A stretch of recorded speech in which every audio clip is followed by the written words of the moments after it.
To use your meal planner on Prepair, first make sure that you have the Meal Planner tab selected. And then you can easily plan your recipes and your week out. To do so, I already have some recipes already in my planner. If I know that I'm not going to make a particular recipe, I can remove recipes. And then I can also move recipes around. So I can just click and drag a recipe to a different day. And then if I ever want to add any recipes, these are the recipes that I've previously saved on Prepair.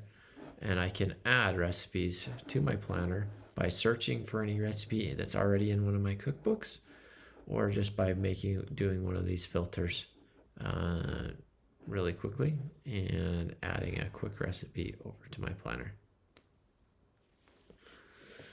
If I ever need to write something down, like a note or a non-recipe item, like you're having spaghetti or leftovers, all you would need to do is click on the lightning bolt icon, and then you can type whatever you want.